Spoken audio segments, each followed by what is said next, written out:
Hello everyone, welcome to TGBtoys channel. The first part of Demon Slayer, Infinity Castle, has already been released in Japan.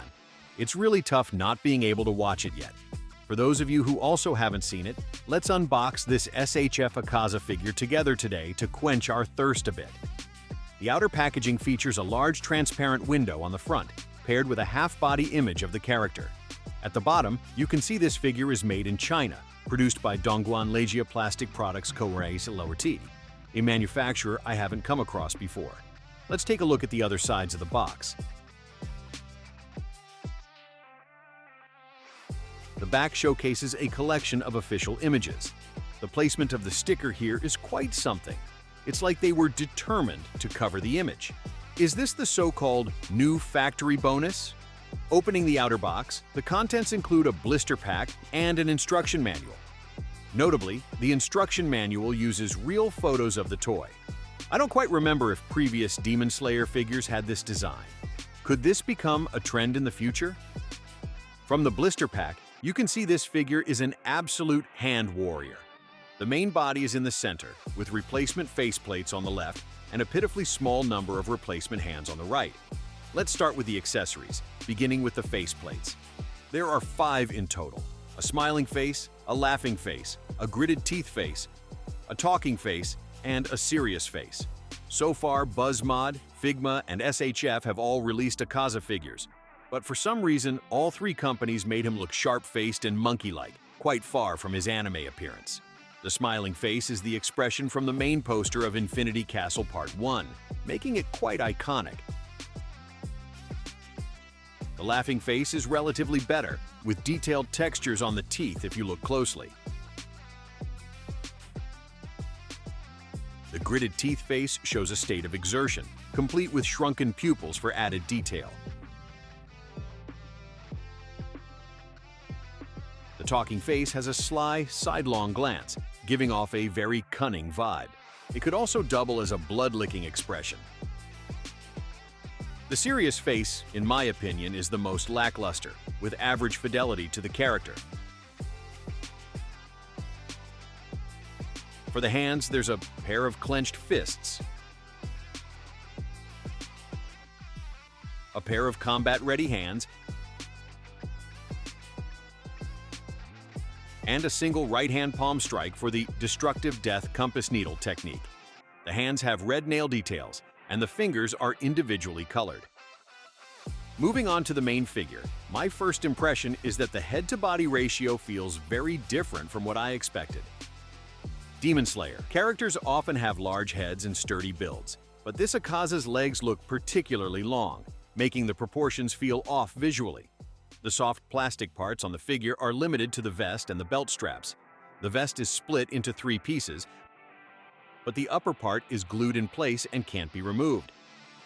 Akaza's iconic upper body ghost tattoos are well painted, but I noticed the tattoo patterns aren't perfectly aligned.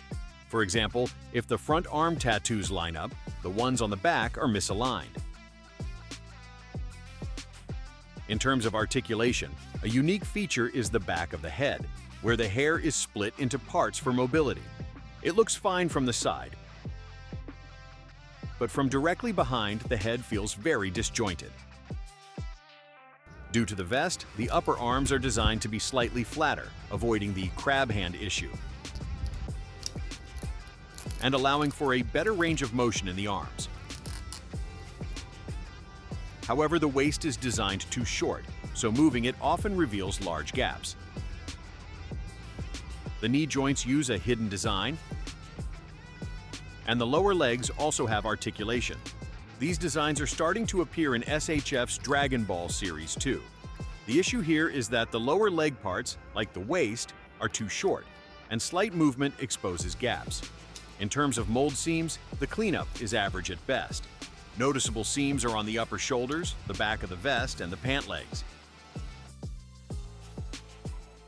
Additionally, the mold lines on the pants are very prominent, running along the thighs to the knees,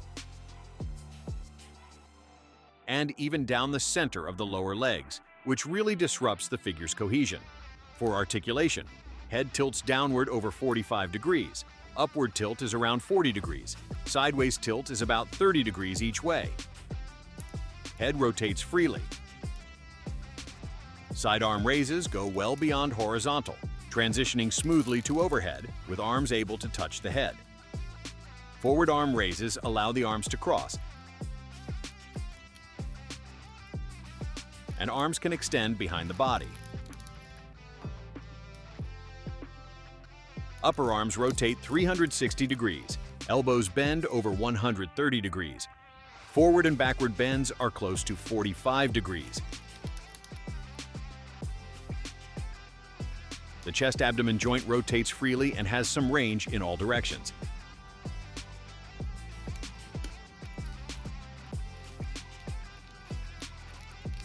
The waist rotates slightly and has limited movement in all directions. The belt straps are all movable.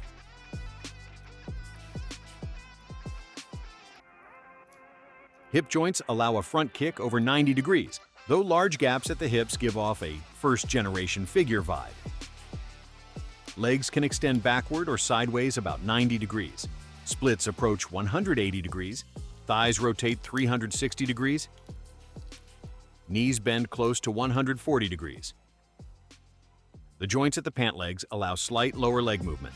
The ankle beads are fixed, but the ankle joints allow some up and down movement with excellent ground contact. The front of the foot can lift nearly 90 degrees. The figure's stamp is located on the inner side of the vest. Overall, the SHF Akaza meets my expectations for Bandai's Demon Slayer series. The fidelity is somewhat rough, lacking the craftsmanship of a premium figure. It feels like a mass-produced assembly line product, with the focus clearly on articulation and playability. The accessories are also quite sparse, making it feel a bit underwhelming. However, when comparing BuzzMod, Figma, and SHF, SHF is still the better choice overall. Firstly, Bandai is the only one of the three likely to complete the entire upper rank lineup. Secondly, BuzzMod is overpriced for what it offers, and while Figma is cheaper, its quality is too poor. In a race to the bottom, SHF is the better pick, especially if the price is reasonable. That's all for this episode. If you love Demon Slayer, follow me for more. See you next time.